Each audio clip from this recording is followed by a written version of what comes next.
My TV ગુજરાતીને દરરોજ નિહાળવા માટે તમે અમારી ચેનલને યુટ્યુબ પર લાઇક કરો, શેર કરો અને સબસ્ક્રાઇબ કરો. અને હા, બેલ આઇકનને ક્લિક કરવાનું ચૂકશો નહીં, જેનાથી આપને અમારા દરેક અપડેટ્સ મળતા રહે. સાથે સાથે અમારા ફેસબુક પેજને પણ લાઇક કરો, જેનાથી તમે અમારા દરેક કાર્યક્રમને નિહાળી શકો. તથા અમારું વેબ પેજ પણ ઉપલબ્ધ છે www.mytvgujarati.in. ટાઈપ કરી અમારા પેજ પર દરરોજના કાર્યક્રમને નિહાળી અન્ય વિગતો પણ મેળવી શકો છો. અમારી ચેનલ 24/7 hours નિહાળવા માટે ગૂગલ પ્લે સ્ટોર પર અમારી એપ્લિકેશન ઉપલબ્ધ છે, જેના પર અમારા કાર્યક્રમ તો નિહાળી શકશો જ, સાથે સાથે ગુજરાત સહિત અન્ય રાજ્યોના સમાચાર પણ નિહાળી શકશો. તો જોડાયેલા રહો માય ટીવી ગુજરાતીની સાથે. નમસ્કાર દર્શક મિત્રો, માય ટીવી ગુજરાતીમાં આપનું સ્વાગત છે. જે રીતે સ્કૂલોની મનમાની સામે આવી રહી હતી, જે રીતે વાત કરી કેટલીક સ્કૂલો એફઆરસી ના જે નિયમો છે તેને એળે મૂકીને કહી શકાય કે અલગ અલગ જે વિદ્યાર્થીઓ છે ને વાલીઓ છે તેમને મેસેજ પણ કર્યા હતા અને વધુ ફી પણ વસૂલતા હતા તેવી એક માહિતી આવી રહી છે. તો મારી સાથે શિક્ષણવિદ સંજય રાવલ છે, વાલી ઓલ ગુજરાત વાલી મંડળના એસોસિએશનના પ્રમુખ નરેશ શાહ છે, અને દિવ્યેશ રાવલ જે ખાનગી સ્કૂલના ટીચર છે, જેને આપણે બધા ચર્ચા કરીશું શું છે આખું કારણ અને કેમ એફઆરસી કરતા વધુ ફી પણ વસૂલવામાં આવી હતી અને શું કારણ છે. તો પહેલા હું નરેશભાઈ આપને વાત કરીશ કે એફઆરસી નિયમ તો લાવે છે, એફઆરસી દ્વારા દરેક નિયમો લાદવામાં પણ આવે છે, પરંતુ કેટલીક સ્કૂલો તેને નથી પાડતી અને કહી શકાય કે પાછલા બારણે અથવા તો કોઈ પણ રીતે તે ફી વસૂલી કરે છે. શું કહેશો એના વિશે નરેશભાઈ આપ? હા, ચોક્કસ બધી ગ્રુપો ખુલ્લી લે. ચોક્કસ જે રીતે લોકડાઉનમાં સ્કૂલો બંધ છે એ રીતે જોવા જઈએ તો છેલ્લા 6 મહિનાથી સ્કૂલો સદંતર બંધ છે. એ સ્કૂલ બંધમાં બાળકો સ્કૂલમાં ગયા નથી અને 6 મહિનાથી સદંતર ભણતર બંધ છે. તેવામાં હાલ સ્કૂલોએ જે રીતે ફી વસૂલી કરી, ઓનલાઈન ક્લાસીસ કર્યા, પણ ઓનલાઈન ક્લાસીસમાં 30% જ વર્ગ એવો છે કે જેને ઓનલાઈન એજ્યુકેશન લીધું હોય. સિટીની વાત છે ત્યાં સુધી એજ્યુકેશન બરાબર છે ઓનલાઈન લીધું હોય, પણ ગામડાઓમાં ઓનલાઈન એજ્યુકેશન લીધું નથી. એટલે મારા દ્રષ્ટિએ લગભગ 60% સ્કૂલોએ ઓનલાઈન એજ્યુકેશન આપેલું નથી, સદંતર સ્કૂલો બંધ છે. તેવામાં હાલ સ્કૂલે હમણાં પેપર દ્વારા જાણવામાં આવ્યું કે સ્કૂલે પોતાની સ્કૂલની અંદર જે મ્યુનિસિપલ કોર્પોરેશનનો જે ટેક્સ હોય એ પણ માફી કરાવડાયો અને જે સ્કૂલની પોતાની બસો હોય એનો ટેક્સ પણ મુખ્યમંત્રીશ્રીએ માફી કર્યો. કે ક્યાંક જોવા જઈએ તો ગુજરાત રાજ્યના સરકારના મુખ્યમંત્રીશ્રી અને શિક્ષણ મંત્રીશ્રીએ ફીમાં 25% રાહત જે આપી હતી, એટલે કે 4 ક્વાર્ટર હોય એમાં 3 ક્વાર્ટર ભરવાના, 1 ક્વાર્ટર નહીં ભરવાનો. તો એ 25%ની સામે સરભર કરવા માટે સ્કૂલોને કેટલી રાહતો આપેલી છે. હવે આ 25%માં અમારા એસોસિએશનના ધ્યાનમાં એવું આવ્યું છે કે ગુજરાતની ઘણી સ્કૂલો એવી છે કે જે અત્યારે એ 25% બી બાદ આપતી નથી, એટલે પૂરેપૂરી ફી માંગી રહી છે. એટલે અત્યારે બી જોવા જઈએ તો વાલીઓ પરેશાન છે. 6 મહિના પહેલાની જે હજુ તકલીફો હતી જે હાલના ઉભી રહી છે. સ્કૂલો ફી માંગી રહી છે અને ફી પૂરેપૂરી માંગી રહી છે. તમારા માધ્યમથી કહું કે સ્કૂલો વાળાને કે ભાઈ 25% માફી કરીને જ બાળકની ફી લેવાની છે 20-21માં, અને એ ફી બી 19-20ના જે વર્ષમાં જે ફી હતી એ જ તમારે 20-21માં તમારે ફી લેવાની છે, અને 20-21માં તમારે 3 ક્વાર્ટર લેવાના છે, 1 ક્વાર્ટર માફી આપવાની છે. એટલે એક વાત તો આ થઈ. બીજી વાત એ રીતે મારી કહેવી છે કે હું થોડુંક એક આરંભિકમાં કહી દઈશ કે ફીની વાત થઈ. બીજી અમારા એસોસિએશનની સરકાર જોડે રજૂઆત એ છે કે આરટીઈ ના કાયદા મુજબ 2009ના કાયદા મુજબ પૂરા ભારતમાં કાયદો હજુ લાગુ જ છે કે 1 થી 8 ધોરણના બાળકને ફેલ કરવામાં આવતો નથી. એચઆરડી મિનિસ્ટ્રી એટલે કે કેન્દ્રની જે શિક્ષણ મંત્રી છે એના મંત્રાલય દ્વારા 1 થી 8 ધોરણના બાળકને ફેલ કરવામાં આવતો નથી. હાલ માર્ચ પછી બાળક ગુજરાત બોર્ડ કે સીબીએસઈ બોર્ડ હોય, પણ હાલ હું ગુજરાત બોર્ડની વાત કરીશ તો ગુજરાત બોર્ડનું શૈક્ષણિક હજુ સત્ર ભણાયું નથી. એટલે મેં ગુજરાતના મુખ્યમંત્રી શિક્ષણ મંત્રીને કીધું છે કે 1 થી 8 ધોરણના બાળકને તમે માસ પ્રમોશન આપી દો, જેથી એ બાળકો છૂટા થાય. કારણ કે એ બાળકોને ઓનલાઈનના નામે ફી પડાવવાની જે વાત છે અને ખોટા ઓનલાઈનમાં બેસાડી રાખવાના, બાળકની આંખો બગાડવાની. અરે જુનિયર કેજી સિનિયર કેજી ના બાળકોને બી હજુ ઓનલાઈન સવારે 1-2 કલાક આ લોકો બેસાડે છે.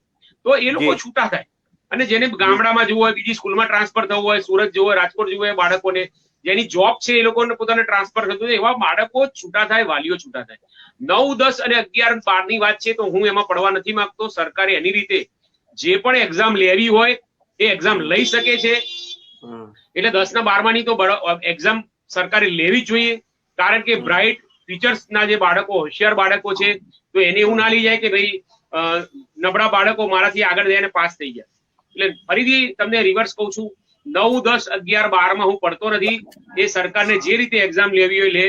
ફક્ત મારે વાત કરવી છે નર્સરીથી માંડીને 1 થી 8 ધોરણની, એને માસ પ્રમોશન આપી દે, જેથી એ બાળકો આ વર્ષે છૂટા થાય.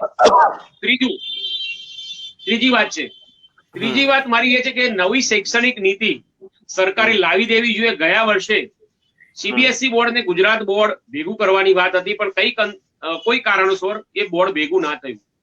આપણે પૂરા ભારતમાં જો એક સિલેબસ આપણે કરવો હોય અને એક એજ્યુકેશન કરવું હોય તો એ નવી શૈક્ષણિક નીતિ પ્રમાણે આપણે એપ્રિલ મહિનામાં સીબીએસઈ અને ગુજરાત બોર્ડ એક ભેગું કરીને એપ્રિલ મહિનાથી સ્કૂલો ચાલુ કરી દેવી જોઈએ.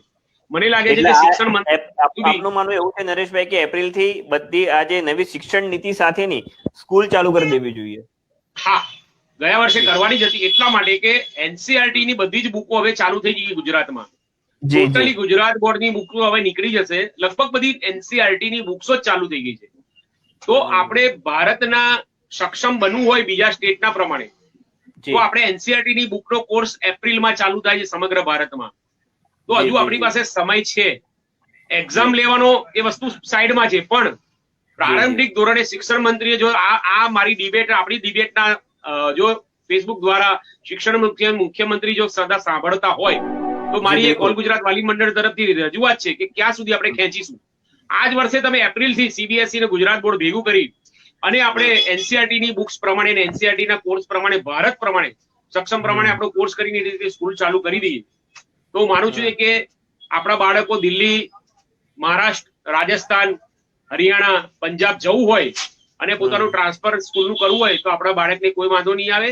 નીટ, જેડબલઈ અને કોઈ બી એક્ઝામ આપવી હોય કે આઈએલટીએસ આપવી હોય તો આપણું બાળક, ગુજરાતનું બાળક સક્ષમ એ રીતે એ એક્ઝામ આપવા માટે એ બાળક પુરવાર થશે.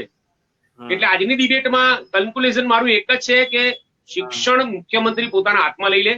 નો ડાઉટ ભૂપેન્દ્રસિંહજી વધારે સારું કરે છે, પણ આનાથી બી સારું જો ગુજરાતનું શૈક્ષણિક આપણે ઊંચું લાવવું હોય, આપણું ગ્રેડેશન ઊંચું લાવવું હોય, હાલ અત્યારે 17મો નંબર છે ગુજરાતનો શિક્ષણમાં, એ આપણો 1 થી 10 નંબરમાં આવું લાવવું હોય તો વાલી મંડળો, શિક્ષણ વિંદો સાથે હું કઉ છું દર વર્ષે 2 મીટિંગ તો કરો. સ્ટાર્ટિંગમાં એવા તજજ્ઞો સાથે તમે ગાંધીનગરમાં મીટિંગ કરો અને એમનો અભિપ્રાય લો. અભિપ્રાય લીધા પછી એની છણાવટ કરીને અધિકારીઓ સાથે બેસાડો.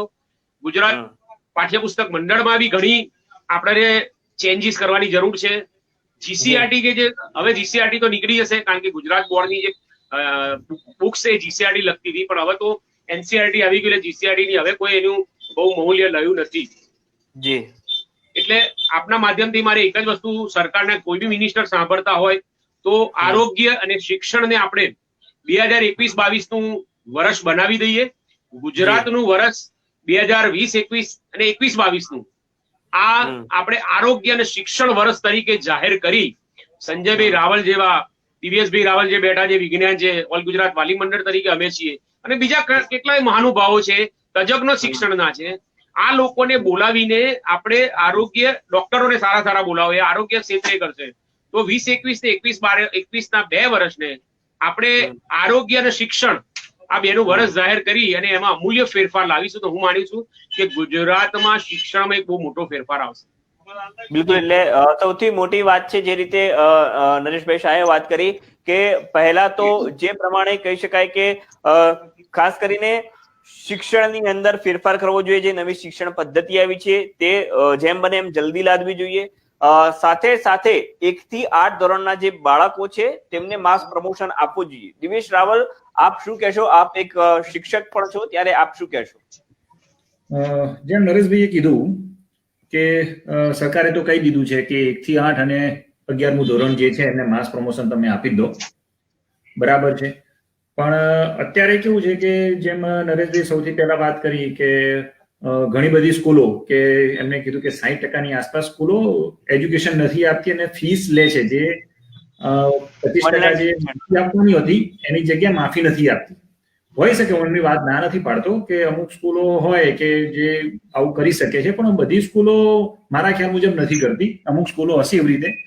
અને શરૂઆતમાં જયારે લોકડાઉન આવ્યું ત્યારે શરૂઆતમાં એવું હતું કે એજ્યુકેશન કેવી રીતે આપવું ઓનલાઈન, એ પણ થોડી મૂંઝવણ હતી શિક્ષકોમાં, સ્કૂલમાં પણ. બરાબર છે. પણ ધીરે ધીરે આ જે કહેવાય છે ને કે વસ્તુ શીખવાડી દે છે. એટલે અત્યારે તો હું એમ કહું છું કે પેલા 3-4 મહિનાથી કે મેક્સિમમ સ્કૂલો જે ઓનલાઈન એજ્યુકેશન આપે છે એમને સારી એવી કહેવાય કે આની અંદર ખ્યાલ આવી ગયો છે કેવી રીતે એજ્યુકેશન આપવું, છોકરાઓને કેવી રીતે ટ્રેન કરવા, એ પણ કરે છે. અને બીજી વસ્તુ રહી ગામડાઓના છોકરાઓની વાત. તો ગામડામાં પણ એ વાત સાચી કે બધા પેરેન્ટ્સ જોડે મોબાઈલ એવું નથી હોતું. બરાબર છે. કે એજ્યુકેશન કેવી રીતે આપે. તો એમાં મેં 1-2 જગ્યાએ રીતે મુલાકાત લીધેલી છે એટલે મને ખ્યાલ આવ્યો છે કે એ શું કરે છે, ગામડામાં જે શિક્ષકો છે એ ઘરે જઈને અમુક વાર ક્લાસ લે છે. એ મેં નિહાળ્યું છે ઘણી વાર કે ચલો છોકરાઓ જોડે મોબાઈલ નથી, પેલા ખેતી કરતા હોય એમના મા બાપ, તો ફોન એમની જોડે રાખવો કે અહીંયા રાખવો. તો ગામડામાં એ પણ વસ્તુ જોયું છે કે શિક્ષકો એમના 1 by 1 એટલે સોશિયલ ડિસ્ટન્સિંગ સાથે પણ ત્યાં એજ્યુકેશન આપે છે. અને કીધું કે જે ફીસ FRC પ્રમાણે એમની વ્યાજબી છે, હું એમને નથી પાડતો, એ સાચી વાત કહી રહ્યા છે. પણ સ્કૂલમાં પણ આપણે ઘણી વાર જોઈએ કે આપણે એક સાચી કહેવાય ને કે હકીકત બહાર આવી જોઈએ. તો ઘણી બધી સ્કૂલો, નરેશભાઈ, એવી પણ છે. સંજયભાઈ, હું તો તમને પણ કાની વાત નાખું કે ઘણી બધી સ્કૂલો એવી છે કે શિક્ષકોને પણ છૂટા કરી દીધા છે. ગવર્મેન્ટે જે પ્રમાણે કર્યું છે એ પ્રમાણે ફીસ તો એ લે જ છે કે ચલો 25% માફી, એના સાથેની ચલો 75% ફીસ લે છે. પણ ઘણા શિક્ષકોને તો છૂટા કરી દીધા છે એમને કે ઠીક છે, જયારે નવું ફોન કરે ગવર્મેન્ટ ત્યારે તમે આવજો, અને અત્યારે તમે અમને એપ્લિકેશનમાં એવું લખીને આપી દો કે તમે LWP ઉપર ગયા છો એટલે કે અમારે પગાર ના આપવું પડે. એટલે ઉપરથી કોઈ અધિકારી આવશે કે તમારા શિક્ષકોનો કેમ તમે પગાર નથી આવતા, કે અમને બતાવતા ફાવે કે ભાઈ એ તો LWP ઉપર ગયા છે. અને આવા એક શિક્ષકો નહીં, ઘણા બધા શિક્ષકો છે. એટલે આની ઉપર તો ખરેખર સરકાર સુધી આ વાત પહોંચવી પણ જોઈએ કે ફીસ તો ચલો એ કરવાની નથી, 25% કાપીને આટલી જ ફી થાય છે અને અમે આટલી જ ફી ભરવા માટે બંધાયેલા છીએ. તો વાલીઓની સક્રિયતા ઉપર, વાલીઓની સજાગતા ઉપર આ બાબત, કારણ કે દરેક જગ્યાએ શિક્ષણ તંત્ર નહીં પહોંચી શકે. હા, તમે એની ફરિયાદ DO ઓફિસમાં કરી શકો, FRC માં કરી શકો. તો એ ફરિયાદ તમારે કરવી જોઈએ. વાલી મંડળને પણ તમે ફરિયાદ કરી શકો. તો તમને જ્યાં જ્યાં તકલીફ પડે ત્યાં જે તે શાળાના વાલીઓએ સજાગ થઈને એમના પ્રશ્નોની રજૂઆત કરવી જોઈએ. એક વાત એ આવે છે. બિલકુલ. એટલે કહી શકાય કે જ્યાં જ્યાં વાલીઓને તકલીફ પડે ત્યાં તેમને તેમના પ્રશ્નોની રજૂઆત કરવી જોઈએ. સાથે સાથે મારી દ્રષ્ટિએ એવું કહી શકાય સંજયભાઈ કે ક્યાંક ને ક્યાંક જે શિક્ષણની હાલત છે તે પણ હવે કથળતી થઈ છે. જે રીતે દિવેશભાઈએ વાત કરીને આપણે અહેવાલ પણ જોઈએ છીએ, દરેક સમાચાર પત્રોમાં પણ જોઈએ છીએ અને મીડિયા ચેનલોમાં પણ આપણે જોઈ રહ્યા છીએ કે કેટલાક શિક્ષકો પાણીપુરીની લારી ચાલુ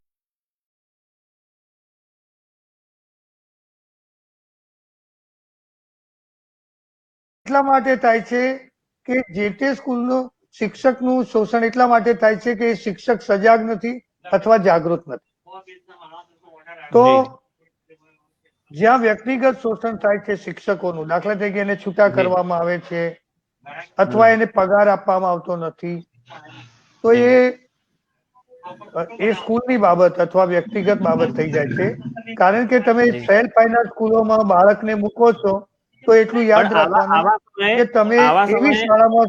સંજયભાઈ, આપને અટકાવવા માંગીશ. આવા સમયે શિક્ષકોને શું કરવું જોઈએ? કારણ કે જે રીતે દિવેશભાઈએ વાત કરી કે તેમને રજાઓ પણ એ રીતની સાથે જ પત્ર લખાવવામાં આવે છે કે ભાઈ તમે અત્યારની આ રીતની રજાઓ પર છો તો તમને પગાર, એમને પગાર પણ નથી મળતો, અથવા તો કેટલીક જગ્યાએ છૂટા પણ કરવામાં આવ્યા છે. તો તે સમયે શિક્ષકોને કયા પગલા લેવા જોઈએ? આપની દ્રષ્ટિએ શિક્ષકોને કયા કયા પગલા લેવા જોઈએ જેથી તેમની જે કહી શકાય કે મારી દ્રષ્ટિએ તો જોબની સિક્યુરિટી પણ રહે અને આગળ તે મીન્સ કે શિક્ષણ પણ આપતા રહે?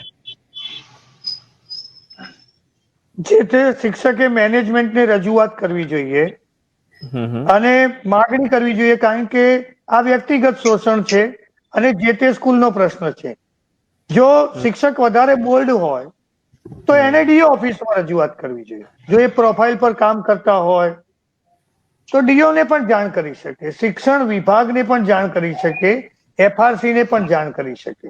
કારણ કે આ વ્યક્તિગત લડત છે અને એ લડવા માટે જાતે જ તૈયાર થઈ જવું પડે. કારણ કે સેલ્ફ ફાઇનાન્સમાં જે સ્કૂલો, જે શિક્ષકો કામ કરે છે એમને કાયદાનું રક્ષણ એટલું બધું ન મળે. કારણ શું કે જ્યારે શિક્ષક સેલ્ફ ફાઇનાન્સ સ્કૂલ જોઈન કરે છે ત્યારે એને ખબર છે કે આમાં ફાઇનાન્સ ને લગતી તમામ બાબતો મેનેજમેન્ટના હસ્તક છે, એટલે શિક્ષકને છૂટા કરવામાં આવે. હા, ડીઓ ઓફિસમાં એવો નિયમ છે કે જે શિક્ષકને તમે પ્રોફાઇલ પર, મસ્ટર પર, તમારા રજીસ્ટર પર લો છો એને તમારે કાયદેસર પગાર આપવો જોઈએ. પણ લડવું તો શિક્ષકે જ પડે, કારણ કે શિક્ષક માટે ડીઓ ઓફિસ ન લડી શકે. અને જો સ્કૂલ વધારે ખરાબ હોય તો એને સ્કૂલ બદલીને પોતાના ક્વોલિફિકેશન પ્રમાણે બીજી સ્કૂલ જોઈન કરવી જોઈએ. કારણ કે જો શિક્ષક સારો હોય, એનું કન્ટેન્ટ સારું હોય, એની ટીચિંગ સિસ્ટમ સારી હોય, એનો ટીચિંગ પાવર સારો હોય તો બીજી સેલ્ફ ફાઇનાન્સ સ્કૂલો વધારે પગાર આપીને પણ એને સ્વીકારવા તૈયાર થાય છે. પણ હાલની કોરોનાની પરિસ્થિતિમાં તો વેઇટ અને વોચ વાળી પરિસ્થિતિ એટલા માટે ચાલશે કારણ કે અત્યારે બધી સ્કૂલોમાં એક ચોક્કસ મર્યાદામાં કાર્ય ચાલી રહ્યું છે, શિક્ષક કાર્ય ચાલી રહ્યું છે. અને કેટલીક સ્કૂલો એવી છે. બિલકુલ, તો કહી શકાય કે સંજયભાઈ જે રીતે આપ વાત કરી રહ્યા છે, પરંતુ દિવ્યેશભાઈ પણ કંઈક કહેવા માંગી રહ્યા છે. દિવ્યેશભાઈ, શું કહેશો જે રીતે સંજયભાઈએ વાત કરી? જેમ સંજયભાઈએ વાત કરી કે શિક્ષક એક્ટિવ હોવો જોઈએ, એને આગળ રજૂઆત કરવી જોઈએ, બરાબર છે.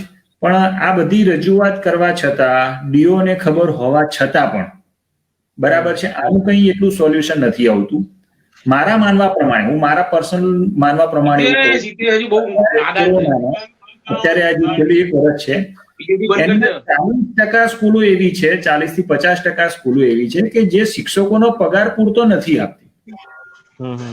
એના વિશે તમારું શું કહેવું છે? અને તમે એમ કહો છો કે શિક્ષકે ડીઓ ઓફિસમાં જાણ કરવી પડે, શિક્ષણ વિભાગમાં જાણ કરવી પડે, ચલો કરીએ છીએ. હવે બીજી વસ્તુ તમે એમ પણ કીધી કે સરકારના અંડરમાં સેલ્ફ ફાઇનાન્સ સ્કૂલો એટલી નથી આવતી, બરાબર છે. તો એ વસ્તુમાં હું એટલું માનવા નથી માંગતો કે એનું કારણ એ છે કે સરકાર જો એવી રીતે ફીસમાં કહી શકે કે ભાઈ સેલ્ફ ફાઇનાન્સ સ્કૂલને પણ તમારા 25% માફી આપવી જોઈએ, તો શિક્ષકોની બાબતમાં કેમ સરકાર બોલતી નથી કે તમારે આમને પગાર જે છે એ તમારે પૂરો આપવો જોઈએ? ફીની બાબતમાં 25% છો તો ત્યાં આગળ શિક્ષકોની બાબતમાં તો પણ બોલવું તો જોઈએ. બિલકુલ, વાલી મંડળ આ ઘટનાને કઈ રીતે જોઈ રહ્યું છે? નરેશભાઈ, આ જે ઘટના બની રહી છે, બિલકુલથી જે રીતે આ કહી શકાય કે એક શિક્ષકની વ્યથા છે જે આપણી સામે વર્ણવી રહ્યા છે, વાલી મંડળ કઈ રીતે જોઈ રહ્યા છે? મને લાગે છે ત્યાં સુધી શિક્ષક એ માળા હોય અને માળા એ દોરીથી પૂરાય, અને જયારે 100 મણકા પૂરા થાય, 102 મણકા પૂરા થાય, પણ દોરી ના હોય ને મણકા એકલા હોય તો એ માળા ના કહેવાય. સ્કૂલની અંદર શિક્ષક ના હોય તો મને લાગે શિક્ષણ એ અધૂરું છે. આચાર્ય કે ટ્રસ્ટીઓ નહીં હોય તો ચાલશે, પરંતુ જે ગુરુ જેને કહેવાય એવા શિક્ષક ને તમે જો જે રીતે ગુજરાતમાં હાલ તમે જુઓ, ઘણી વખત શિક્ષકોને એટલા બધા પ્રોબ્લેમો છે પણ સરકાર એના પ્રોબ્લેમો સાંભળતી નથી, કારણ કે એ લોકોમાં સંપ નથી. શિક્ષકોના પગાર આજે બ્લેકમેલિંગ કરવામાં, તમારા માધ્યમથી ચોખ્ખું કહું છું કે ઘણા શિક્ષકોને બ્લેકમેલિંગ કરવામાં આવે છે, કારણ કે કાયદા એવા છે નહીં એ લોકોના. આમ જોવા જઈએ તો 6ઠ્ઠા પગાર પંચ, 7મા પગાર પંચ પ્રમાણે એ લોકોનો પગાર 25,000 રૂપિયા ઉપર અથવા તો 16,000 રૂપિયા ઉપર હોવો જોઈએ. ઘણી એવી પ્રાઇવેટ શાળાઓ જે છે ગુજરાતમાં જે 5,000, 7,000 થી 10,000 રૂપિયા પગાર આપે છે અને 17,000, 20,000, 25,000 ના પગાર ઉપર ડિલિવરી ચાર્જ, પેમેન્ટ શીટ ઉપર એની સહીઓ કરાવી લેવામાં આવે છે. હવે આ શિક્ષકો કેમ નથી બોલતા કે જો શિક્ષક કંઈક બોલે, સ્કૂલની સામે જો ઝુંબેશ ઉઠાવે તો એને કાઢી નાખવામાં આવે છે, કાઢી મૂકવામાં આવે છે. હવે એના કોઈ કાયદા નથી કે ભાઈ શિક્ષણ એને પોતાનું રક્ષણ આપે, અને એના રક્ષણ માટેના કાયદા બહુ નબળા છે. એના રક્ષણ માટેના કાયદા બહુ હા, વાત પાર્થભાઈ, મેનેજમેન્ટ સરકારે જ વિચારવા જેવું છે. થકવી નાખે છે. એટલે આમાં એક જ વસ્તુ છે કે સરકારે જ ખરેખર વિચારવા જેવું છે કે ખરેખર શિક્ષણ નીતિ, જેમ સંજયભાઈને મેં કીધું, સંજયભાઈ બી હમણાં સરકારની શિક્ષણ નીતિમાં કદાચ કમિટીમાં બી એવા આવર જવર થાય છે ને, એની સલાહ લેવામાં આવે છે. તો મારે એમને બી, સંજયભાઈ રાવલને બી મારી એક વિનંતી છે કે તમારી શિક્ષણ નીતિમાં એક શિક્ષકોનો બી જ્યાં બી પ્રોબ્લેમ છે એ કેન્દ્ર સરકાર સુધી ને ગુજરાત સરકાર સુધી પહોંચે અને આ શિક્ષકોને ન્યાય મળે. કારણ કે આજની તારીખમાં તમે જુઓ, એવું નથી ફી લે તો જ સારું ભણતર આપે. ઘણા એવા શિક્ષકો પાસે પોતાનું હુનર છે, એવું જ્ઞાન છે, એ જ્ઞાનનો ઉપયોગ કરવામાં આવતો નથી. 35,000 પગાર લેતા શિક્ષક નહીં ભણાવે, સારું નહીં ભણાવે, નોલેજ નહીં સારું હોય, ફક્ત ઓળખાણથી આવી ગયા છે. પણ 8-10,000 15,000 પગાર લેનારા શિક્ષક બી સારું ભણાવતા હોય છે. એટલે ક્યાંક ને ક્યાંક જોવા જઈએ તો વાલી મંડળ તરીકે હું આ શિક્ષકોને ન્યાય અપાવવા માટે 100% હું મારો રસ્તો શોધીશ અને એમને ન્યાય આપીશ. પણ આપણા માધ્યમથી સરકારના કોઈ બી મિનિસ્ટર સાંભળતા હોય, સરકાર સાંભળતી હોય, સૌ પ્રથમ પહેલું શિક્ષકોને ન્યાય આપે. જો શિક્ષકો નહીં હોય તો હું માનું છું ત્યાં સુધી આ શિક્ષણ નહીં સુધરે. જી બિલકુલ. એટલે ક્યાંક બિલકુલ દિવેશભાઈ શું કહેશો? અને પાર્થભાઈ, હું એમ જ કહું છું કે અત્યારે તો છેલ્લા 4-5 વર્ષથી કેવી સિચ્યુએશન થઈ ગઈ છે કે વાલી મંડળ અને ટ્રસ્ટી મંડળ એ બંનેની વચ્ચે બંને સ્ટ્રોંગ પાસા છે. ટ્રસ્ટી મંડળ એ હાઈ પાવર વાળું છે, વાલી મંડળ પણ અત્યારે સ્ટ્રોંગ થતું જાય છે, પણ વચ્ચે પીસાય છે શિક્ષક. બહુ સાચી વાત. અને શિક્ષકનું કોઈ સાંભળવાનું તૈયાર નથી. અને એક બીજી વાત કે ચલો, આ તો ગયા એપ્રિલ મહિનાથી કે કોરોના આવ્યો એટલે કે ઓનલાઈન એજ્યુકેશન ચાલુ થઈને ઘણા શિક્ષકોને આવરી છૂટા કરી દીધા. પણ હું કોરોના પહેલાની પણ એ વાત કરું છું કે જેવા એક્ઝામ્પલ છે કે સ્કૂલ અને કોલેજમાં પ્રોફેસર છે કે શિક્ષક છે, એમને રાખે છે, 25-30 હજાર ઓનલાઈન બેંકમાં ટ્રાન્સફર પણ કરાવે છે. અને એ પાસબુક, એટીએમ, ચેકબુક, એમનો પાછો રૂલ પણ એવો કે એ તમારે સ્કૂલમાં જમા કરાવી દેવાનું. જેમ કે 5 તારીખે પગાર જમા કરાયો હોય તો 25,000 એક્ઝામ્પલ તરીકે પગાર એને ઓનલાઈન આપવામાં આવે છે બેંકમાં, તો તરત જ ત્યાંથી 15,000 એમનું ટ્રસ્ટી મંડળમાંથી કોઈ ઉપાડી લે સીધું ચેકથી કે એટીએમ થી જ. અને પછી જયારે બીજા દિવસે જયારે ઓફિસમાં જાય છે કર્મચારી, ત્યારે એને 10,000 કે 15,000 છે એમને ફિક્સ કરેલા હોય છે, એ આપવામાં કેસ આવે છે. એટલે આની તો જાણકારી તમને કેવી રીતે મળવાની?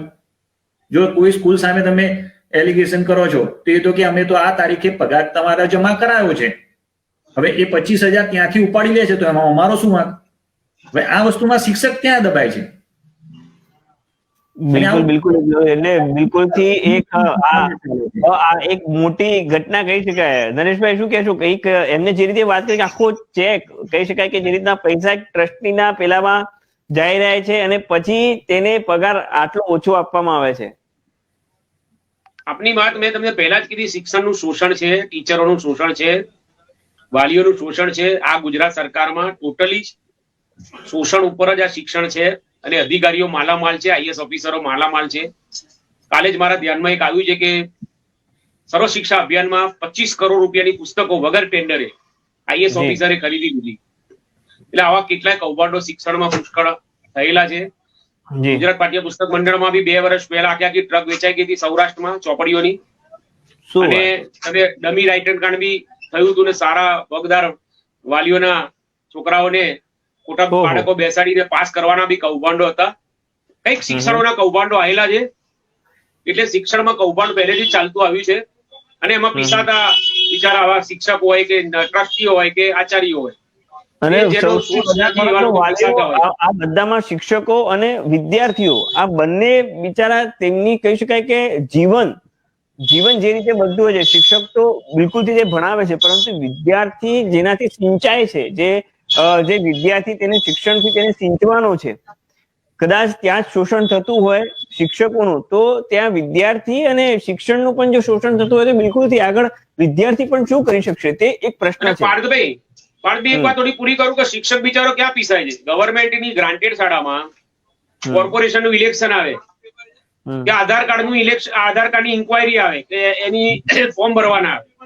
સરકારી કોઈ બી કામ વર્ષમાં 12 વખત ગ્રાન્ટેડ શાળાના બિચારા શિક્ષકોને ઘેર જવાનું, ડબલ જોબ કરવાની, ભણાવવાના ને ભાઈ સરકારી જોબ, સરકારના કામો બી કરવાના. એટલે મારે સરકારી શિક્ષકોનો તો મારો ડબલ બાજુ છે. નરેશભાઈ, અત્યારે કરંટ વાત કરું, કોરોના આવી ગયો તો ડ્યુટી શિક્ષકોને આપવામાં આવી. હા, કે તમે ઘરે જઈ અને સર્વે કરો. હવે એ સામે તમે જુઓ MBBS ના વિદ્યાર્થીઓ, MBBS ના વિદ્યાર્થીઓ અને વાલી મંડળ થઈ કે જેની વગદાર હતી એ જઈને કેન્સલ કરાવે છે કે ના, MBBS ના વિદ્યાર્થીઓ કોરોના પેશન્ટને જોડે કેવી રીતે જાય? તો શિક્ષકોનો તો એ વસ્તુમાં છે જ નહીં કઈ લેવા દેવા, છતાં એમને ઘેર જવાનું. અને ગુજરાતમાં ઓછામાં ઓછા નહીં માનીએ તો મારા ખ્યાલ મુજબ 50 શિક્ષકો તો કોરોનાના કારણે મરી ગયા છે. જેમની લાઈન છે, જેમનું ફિલ્ડ છે, MBBS નું મેડિકલ નું ફિલ્ડ છે, એ વિરોધ કરે છે કે ના, અમે નહીં જઈએ કેમ કે અમે ટ્રેન નથી. તો શિક્ષકો ક્યાં ટ્રેન છે એ વસ્તુમાં? પણ એ પીસાઈ ગયેલા છે. એટલે હું તો સંજયભાઈ અને નરેશભાઈને એમ કહું છું કે તમારી જ્યારે લડત હોય તો શિક્ષકની વસ્તુ એવી થઈ ગઈ છે, જલ્દી બોલી નહીં શકે, બરાબર છે? તો તમે આમની તમારા સાથે સાથે શિક્ષકોની પણ વાત ઉપર સુધી પહોંચે ને આવો અન્યાય જો થતો અટકે તો વધારે સારું. કારણ કે વાલી પછી શું કરે છે કે વિદ્યાર્થીઓ અન્યાય થાય છે તો વાલી એમ કહે છે કે ચલો 1-2 વર્ષ જ મારે તો સ્કૂલમાં રાખવો છે ને, એ ક્યાં વળી જાય છે પ્રાઇવેટ ટ્યુશન તરફ. વાલી મંડળને તો હું એમ પણ કહું છું કે જેમ વાલી મંડળ અત્યારે સ્કૂલની ફીસ ઉપર ટાર્ગેટ એટલે કે સ્કૂલની ફીસ કેટલી રાખવી FRC પ્રમાણે એ બધું જે નક્કી કરે છે, એ પ્રમાણે તો એમ પણ કહું છું કે ટ્યુશનની જે ફીસ છે અત્યારે, જે કોચિંગ ક્લાસીસ જે ચાલી રહ્યા છે, જે રાફો જે રીતે ફાટ્યો છે, એની ઉપર પણ તમારે અંકુશ લાવવો જોઈએ. કારણ કે એક બાજુ 1 લાખ રૂપિયા ફીસ કોચિંગ ક્લાસીસમાં આપે છે વાલી, પણ જયારે સ્કૂલની ફીસ આપવાની આવે 30,000 કે 40,000 તો કે ના, ત્યાં અમે નહીં આપીએ. આ વસ્તુ મને થોડું ભલે સારું નહીં લાગે પણ ફેક્ટ છે કે સ્કૂલની 30,000 ફીસ નહીં આપી, પણ ત્યાં કોચિંગ ક્લાસમાં અમે જે ₹1 લાખ ફીસ આપીશું. તો સંજયભાઈ, આપણી આ સ્થિતિ છે, તમે જુઓ શિક્ષણની શું સ્થિતિ છે, શિક્ષકની અને સાથે જે વાલીઓ અને વિદ્યાર્થીઓની આ શિક્ષણની સ્થિતિ છે, તમે કઈ રીતે જોઈ રહ્યા છો? તમારી સામે કહેવાય છે કે બધા મુદ્દા પણ આવી ગયા છે, સાથે સાથે શિક્ષકની સ્થિતિ પણ સામે આવી ગઈ છે. બહુ સ્પષ્ટ વાત છે કે જ્યારે તમે સેલ્ફ ફાઇનાન્સ સ્કૂલ સાથે ડીલ કરો છો તો સમજી લેવાનું કે તમે કોઈ પ્રાઇવેટ પેઢી સાથે, પ્રાઇવેટ કંપની સાથે ડીલ કરી રહ્યા છો. કારણ કે સેલ્ફ ફાઇનાન્સ સ્કૂલોને સત્તાઓ આપવામાં આવી છે કે એમનું ફાઇનાન્સ એમણે જાતે મેનેજ કરવું. અને મેનેજ કરવામાં FRC સિવાય એ લોકો એમની પોતાની શરતોથી કામ કરે છે. કારણ કે શિક્ષકો પણ સંગઠિત નથી. દાખલા તરીકે સેલ્ફ ફાઇનાન્સ સ્કૂલોના શિક્ષકોનું કોઈ મંડળ નથી, કોઈ યુનિયન નથી. એ લોકો ક્યારે મેનેજમેન્ટ સામે લડતા નથી કે ક્યારે સંગઠિત થઈને શિક્ષણ વિભાગને રજૂઆત કરતા નથી. એટલે જે લોકો સંગઠિત ન હોય એમને ક્યારેય ન્યાય ન મળે. આ એક સામાન્ય લોકશાહીની પદ્ધતિ છે. દાખલા તરીકે અત્યારે ખેડૂતો એમના ન્યાય માટે લડી રહ્યા છે, તો ખેડૂતો સંગઠિત છે, એમના મંડળો છે, માટે લડી રહ્યા છે. તો જે પણ અસંગઠિત ક્ષેત્ર છે તેને ક્યારેય ન્યાય ન મળે. શ્રમજીવીઓનું પણ સંગઠન હોય છે, સફાઈ કર્મચારીઓનું પણ સંગઠન હોય છે. એવી રીતે સેલ્ફ ફાઇનાન્સ સ્કૂલોના શિક્ષકોએ એમનું પોતાનું યુનિયન બનાવવું પડશે, મેનેજમેન્ટ સામે પણ લડવું પડશે, કોર્ટમાં પણ જવું પડશે, અને આ બધી જ કામગીરી શિક્ષકોએ સંગઠિત થઈને કરવી પડશે. સામાન્ય લોકોના પણ યુનિયનો જોવા મળે છે. નરેશભાઈ, હું માનું છું ત્યાં સુધી સેલ્ફ ફાઇનાન્સ સ્કૂલોના શિક્ષકોના મંડળો હજુ થયા નથી, અથવા એમણે કોઈ કેસ દાખલ કર્યો નથી હાઈકોર્ટમાં. હું માનું છું કરવું જોઈએ અને લડવું જોઈએ. કારણ કે લોકશાહીમાં યુનિયન જરૂરી છે, લડવું જરૂરી છે. તમારે તમારા હક્કો માટે લડવું પડશે. આ સનાતન સત્ય છે. જ્યાં સુધી તમે લડશો નહીં, જ્યાં સુધી એમાં રહેલા મુદ્દાઓને તમે સરકાર સામે નહીં લઈ જાઓ, કોર્ટ સામે નહીં લઈ જાઓ, ત્યાં સુધી શોષણ ચાલુ રહેશે એમ મારું માનવું છે. શકાય કે શિક્ષકોનું, વાલીઓનું અને સાથે સાથે કહી શકાય કે જે શિક્ષણનું સૌથી મોટું શોષણ પણ આપણને જણાઈ આવે છે. તો બિલકુલથી. અરે સંજયભાઈ, હું તમને ઓવરઓલ વાત કરવા માંગીશ. જે રીતે નરેશભાઈએ પણ પહેલા જ વાત કરી હતી કે જે નવી શિક્ષણ પદ્ધતિ છે, શું એ હવે લાદી લેવી જોઈએ ટૂંક જ સમયમાં? આપનું શું માનવું છે? એટલે જ્યારે નવી શિક્ષણ નીતિ ની જાહેરાત કરવામાં આવી ત્યારે 2021 થી લાગુ કરી દેવાની હતી. એટલે જૂન 2021 થી લાગુ થશે. આજે એના સેમિનાર, એના વર્કશોપ, એની સમજૂતી એમાં વિલંબ થવાનું કારણ એવું છે કે આ કોરોનાને કારણે ઓનલાઈન એજ્યુકેશન જ માંડ વિદ્યાર્થીઓ સુધી પહોંચે છે. તો એમાં આ બધી બાબતોને હાલ લઈ જવી એ અઘરી છે. બીજું કે હું પણ 2021 થી નવી શિક્ષણ નીતિ લાગુ કરવાના પક્ષમાં છું. એટલા માટે કે જૂન 2000 કરવામાં આવશે તો એના આધારે કયા કયા પ્રશ્નો સામે આવે છે. કારણ કે પ્રશ્નો સામે આવશે તો ખબર પડશે કે આપણે જે ઇમ્પ્લિમેન્ટ કરવા જઈ રહ્યા છીએ નવી શિક્ષણ નીતિ, એમાં કયા અવરોધો છે, એમાં કઈ ખામીઓ છે અને ક્યાં આપણે અટકાવવી જોઈએ એ ખામો. કોઈ પણ નવી નીતિ હોય એનો વહેલી તકે અમલ કરવામાં આવે તો એમાં રહેલી ખામીઓ, એની મર્યાદાઓનો ખ્યાલ આવે તો બીજા વર્ષે એને સુધારી શકાય. તો હું માનું છું કે જૂન 2021 થી નવી શિક્ષણ નીતિ લાગુ કરી દેવી જોઈએ. બિલકુલથી દર્શક મિત્રો, આજના આ કાર્યક્રમમાં આપણે ઘણી બધી ચર્ચા કરી અને બિલકુલથી આપને ખ્યાલ પણ આવ્યો છે કે ક્યાં છે આપણું શિક્ષણ. તો નરેશભાઈ, સંજયભાઈ અને દિવેશભાઈ, મારા આ પ્રોગ્રામમાં આવવા બદલ આપનો ખૂબ ખૂબ આભાર. Thank you. શું તમારે લોન જોઈએ છે? Home loan, vehicle loan, personal loan, business loan? તો હમણાં જ સંપર્ક કરો.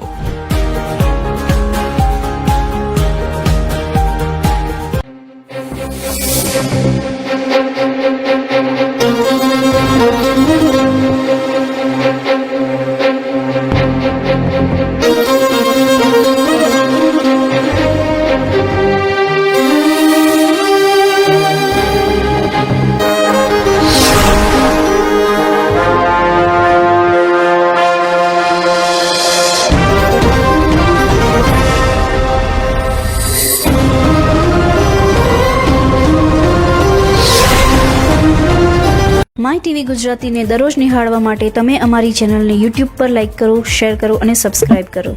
અને હા, બેલ આઇકનને ક્લિક કરવાનું ચૂકશો નહીં, જેનાથી આપને અમારા દરેક અપડેટ્સ મળતા રહે. સાથે સાથે અમારા ફેસબુક પેજને પણ લાઇક કરો, જેનાથી તમે અમારા દરેક કાર્યક્રમને નિહાળી શકો. તથા અમારું વેબ પેજ પણ ઉપલબ્ધ છે www.mytvgujarati.in. ટાઈપ કરી અમારા પેજ પર દરરોજના કાર્યક્રમને નિહાળી અન્ય વિગતો પણ મેળવી શકો છો. અમારી ચેનલ 24/7 hours નિહાળવા માટે ગૂગલ પ્લે સ્ટોર પર અમારી એપ્લિકેશન ઉપલબ્ધ છે, જેના પર અમારા કાર્યક્રમ તો નિહાળી શકશો જ, સાથે સાથે ગુજરાત સહિત અન્ય રાજ્યોના સમાચાર પણ નિહાળી શકશો. તો જોડાયેલા રહો માય ટીવી ગુજરાતીની સાથે.